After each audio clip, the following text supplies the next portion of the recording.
तू बांगड्या घालून आणि साडी घालून बायकोची घरात बस, सदावरच्या घरात बैस तू. फुकट तुला बांगड्या आमच्याकडून फुकट. चल सदावरच्या बैस आता तू घरी. सर्वसामान्याला न्याय हा 90% हा मिळालेला आहे, ते भी डंके की चोट पे. जय जिजाऊ जय शिवराय. मराठा समाजाला जरांगे पाटलामुळे हे कळून गेलं की मराठा समाजाचा विरोधक किती आहे, विरोध बोलणारे किती आहे. आम्ही तर आता लोक क्षत्रिय आणि छोटे भाऊ म्हणून त्यांना आतापर्यंत आमच्या घरात नेऊन जेव घालत होतो, पण आम्हाला हेच लंका भेदी निघले आमचेच. तुझ्या उरावर बसून आरक्षण घेतलं. तुझ्या तर डंके की चोट पे उरावर आरक्षण घेतलं. आता तू बांगड्या घालून आणि साडी घालून बायकोची घरात बस, सदावरच्या घरात बैस तू.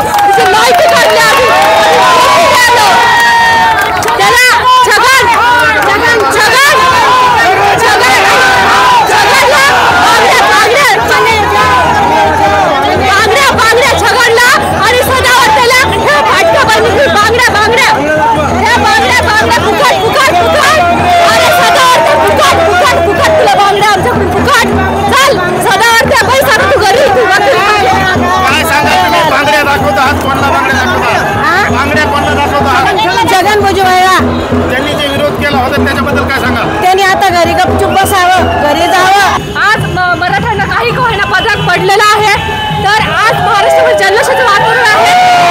मुली, महिला, पुरुष सगळे आज आनंद उत्सव साजरा करत आहे, नाचत आहे, वागत आहे. एवढंच बोलून याविषयी. ओके, ते मागच्या अनेक दिवसापासून जो काही लढा चालू होता, अनेक जणांनी विरोध केला होता की होऊ शकत नाही, त्या लोकांना काय सांगा? डंके की चोट पे. छगन, जय जिजाऊ जय शिवराय जय शंभूराजे सर्वांना. मी सौ सुवर्णा गणेश तुपे पाटील. सर्वजण म्हणत होते मनोज दादा तुम्ही मुंबईत येऊन तर दाखवा. अरे माननीय मनोज दादा जरांगे पाटील हे मुंबईत आले आणि मराठा समाजाला सर्वसामान्याला न्याय हा 90% हा मिळालेला आहे, ते भी डंके की चोट पे. जय जिजाऊ जय शिवराय. लोकनेता पाहिजे तर जरांगे पाटला सारखा. मराठा क्रांती मोर्चा तिथून जे छत्रपती संभाजीनगर सुरुवात झाली, आज खरंच छत्रपती मराठवाड्याला आज गरजवंत मराठीच्या लढ्याला यश आलं. आज 58 वर्षानंतर एक मराठा समाजाला मनोज जरांगेसारख्या सामान्य कुटुंबाला मराठाचा नेता भेटला आणि मराठा आरक्षण भेटलं. याच सर्वसामान्य गरजवंत मराठ्याचा लढा आहे, यश आला आज आम्हाला सर्वसामान्य कुटुंबातला एक सामान्य मराठा माणूस नेता म्हणून भेटला. काही जणांनी सांगितलं होतं की भेटू शकत नाही, किती प्रयत्न करा, विरोध सुद्धा. कुत्रे आरडाओरडा करणार, कुत्र्याचं कामच असतं आरडाओरडा करण्याचं, घर मालकाचं घर राखण करण्याचं, पण मराठा हा मराठाच असतो आणि मराठ्यांनी आरक्षण घेऊन दाखवलं. आज ही मराठ्याची संपूर्ण ताकद आहे. एक मिनिट मी एक सांगू इच्छिते.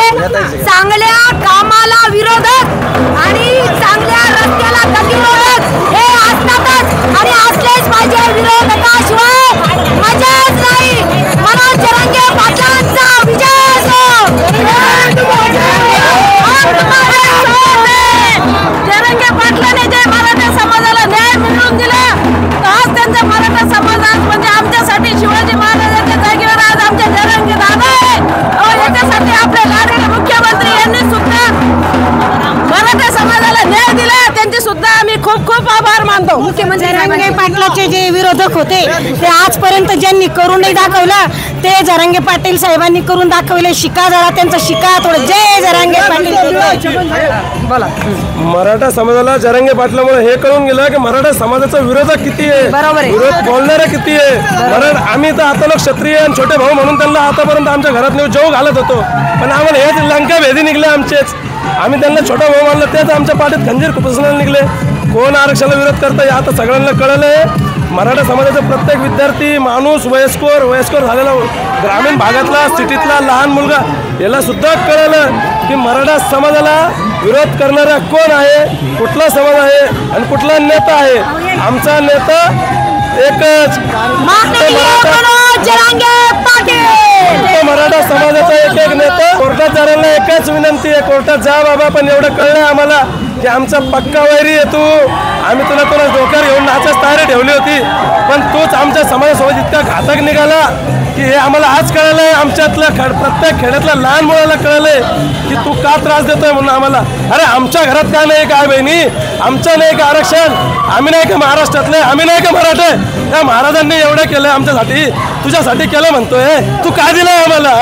आमचं आरक्षण काढण्यासाठी सगळ्यात पहिले तू पुढे येतो, तर समज नाही त्याला. आमदार खासदारनी तर सगळ्याचं प्रतिनिधित्व करता, त्यांना कळून चुकलं आहे की आपल्याला महाराष्ट्रात भांडणं नाही होऊन द्यायचं, दंगा नाही होऊन द्यायचा. त्यामुळे मराठा समाजाचे पुढे आमदार खासदार शांत होते. त्यांना पण कळलं असतं की आज एक होऊन आरक्षण देणे, पण त्यांच्या सोबतच्या बाजूला बसणार त्यांच्या कानात हे करत होता ना, मंत्र देत होता, सांगत होता की तू नाही दिलं तर मी नाही देणार, मी नाही दिलं तर तू नाही करणार. त्यांनी त्यांचा त्यांच्यातला एक पुढं पाठवला, त्याचं नाव सगळ्याच ओळखतं. काय नाव आहे त्याचं? मुख्यमंत्री एकनाथ शिंदे यांनी ज्या पद्धतीनं छत्रपती शिवाजी महाराजांची शपथ घेऊन सांगितलं होतं आरक्षण देणार, आज ते सत्यात उतरण्यात काय सांगा? मी माननीय मुख्यमंत्री साहेबांचे मनापासून खूप खूप धन्यवाद व्यक्त करते. त्यांनी जो छत्रपती शिवाजी महाराजांच्या पायांना शपथ घेऊन शब्द दिला तो त्यांनी पाळलेला आहे. जवळजवळ 90% आपलं हे मराठा समाजाचं आरक्षणाचं काम हे झालेलं आहे. थोड्याफार ज्या काही त्रुटी राहिलेल्या आहे तर ते माननीय मनोज दादा जरांगे पाटील हे काही सर्वसामान्याचे हे नेता आहे, तो ते हे मराठा समाजांना सर्वसामान्यांना आरक्षण दिल्याशिवाय शांत आणि गप्प बसणार नाही. आणि आपल्या सर्वसामान्याचा जो योद्धा मनोज जरांगे पाटील, सर्वसामान्य मागं अख्खा महाराष्ट्र मनोज दादा जरांगे पाटील यांच्या सोबत रात्रंदिवस उभा आहे. जय जिजाऊ. मराठा समाजाला जे आरक्षण मुख्यमंत्र्यांनी ज्यांनी पण आता त्या GR वर सह्या केलेला आहे, ज्यांनी पण मान्यता दिलेली आहे शासनाने. शासन मुख्यमंत्र्याला पुढे करतोय. मुख्यमंत्री मराठा समाजाचा म्हणून तुम्ही मराठा समाजाच्या मुख्यमंत्र्यावर तुम्ही खांद्यावर हात लावताय का? तो शासनाचा कर्मचारी आहे. आम्ही त्यांना मराठा समाजाचं म्हणून नाही हे केलं, तो शासनाचे मुख्यमंत्री आहे, महाराष्ट्राचे पालकमंत्री म्हणून त्यांना पुढे केलंय आणि शासन कर्तव्य म्हणून त्यांनी शासनाने मुख्यमंत्र्याला पुढे केलं. मग तो मराठा समाज असला म्हणून त्याचं काय चुकी आहे का मुख्यमंत्र्याची? नाही, तो त्यांचं नेतृत्व ते करताय. मराठा समाजासाठी त्यांनी जे केलं, त्यांच्या जागेवर छगन भुजबळ पण असतं, त्याला पण द्याच लागलं असतं आरक्षण का? तो मुख्यमंत्री आहे. आम्ही भांडून घेतोय, सरकारला भांडतोय, समाजाला कुठल्याच नाही भांडत आहे. त्याच्यासाठी आम्ही संघर्ष केले. आमचे 53 कमीत कमी 100 ते 150 भाऊबंद मृत्युमुखी पडले, त्यांनी आत्महत्या केल्या. त्यांच्या घरासाठी काय केलं यांनी? काहीच नाही. आमच्या मराठ्यांचा सगळ्यात मोठा नेता आमदार माननीय अण्णासाहेब पाटील, त्यांनी स्वतः सूर्योदयाच्या पहिले गोळी मारून घेतली, देहत्याग केला आणि यांनी मराठा समाजासाठी काय केलं म्हणता? हा मराठा समाजाचा आमचा नेता होता, तो आहे. आणि मुख्यमंत्री हा समाजाचा नेता नाही, तो महाराष्ट्राचा नेता आहे. शासनाने पाठवलेला एक माणूस आहे, तो शासनाचा कर्मचारी आहे. आमच्यासाठी तो मुख्यमंत्री आहे. आम्ही त्याचा आदर करू, स्वीकार केला त्याच्या अर्जाचा, आम्हाला काही नाही त्याच्याशी.